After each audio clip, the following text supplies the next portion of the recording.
Hello friends, we are back with another episode of our British Columbia trip, and this is Vancouver, and our first stop is Canada Place. Even if you've never been to Vancouver, you have most probably seen photos of Canada Place, arguably the city's most iconic landmark, and it's situated in the heart of Burrard Inlet on Vancouver's scenic waterfront. Its roof, topped with the giant Teflon sails, embodies the city's coastal spirit. This is Canada's busiest harbor, and Canada Place is the main cruise ship terminal for the region, and it's home to both Vancouver Convention Center and the Pan Pacific Vancouver Hotel. It is also where the flyover Canada is located, so you can see the beautiful mountains and the Pacific Ocean here. Our next stop was the Gastown, which is the Vancouver's oldest neighborhood, and it's one of the most popular tourist attractions of Canada. All credit to this steam power clock, which was built by Raymond Saunders, and it's one of the first steam powered clock ever built.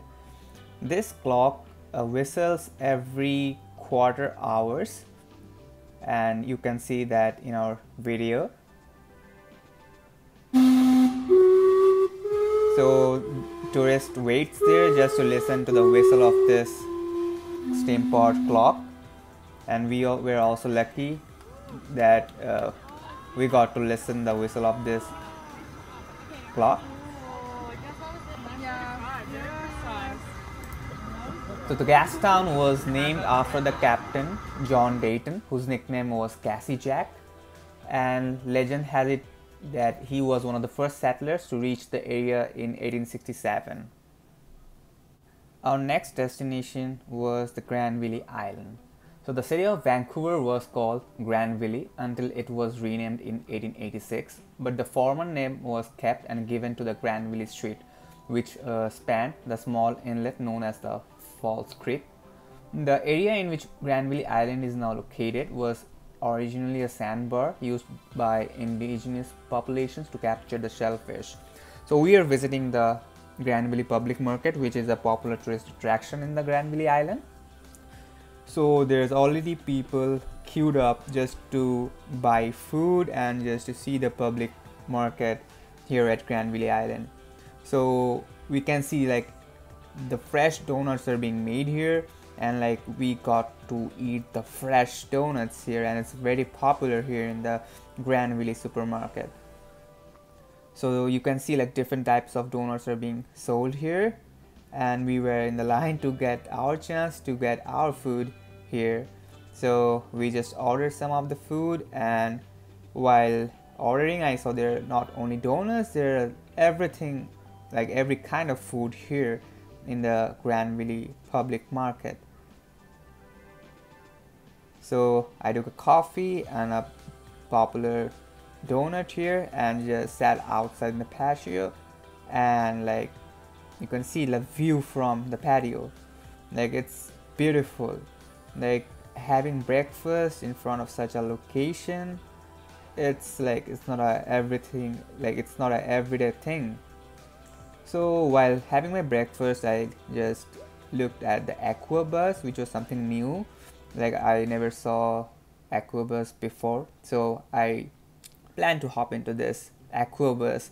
So I was visiting the Olympic Village with the aqua bus after having my breakfast here at the Granville market.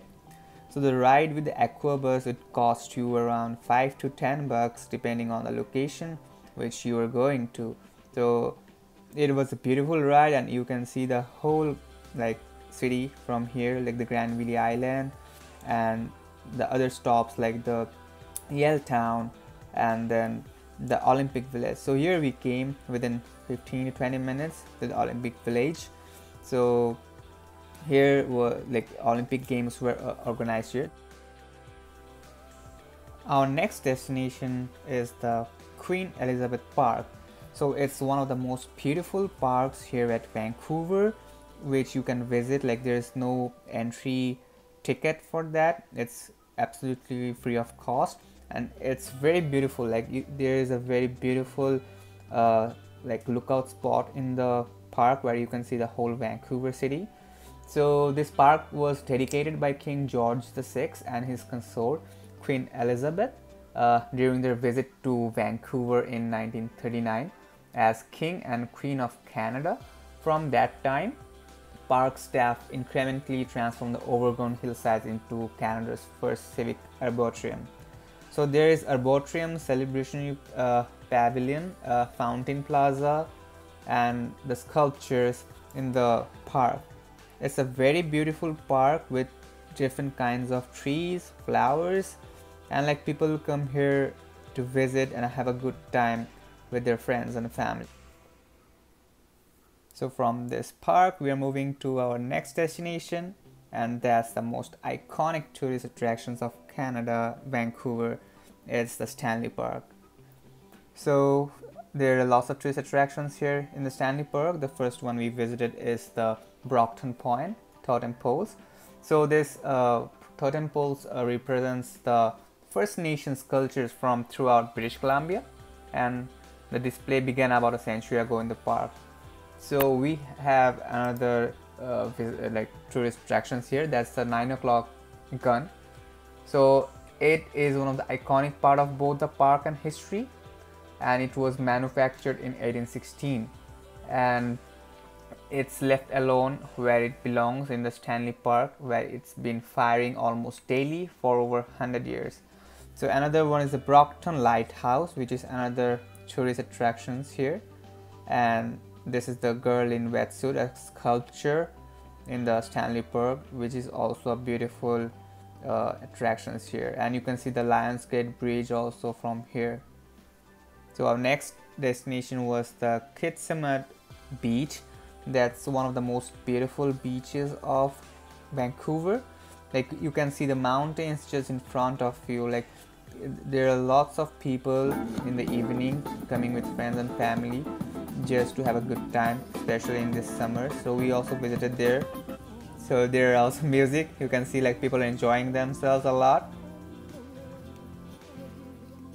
So I hope you liked our video.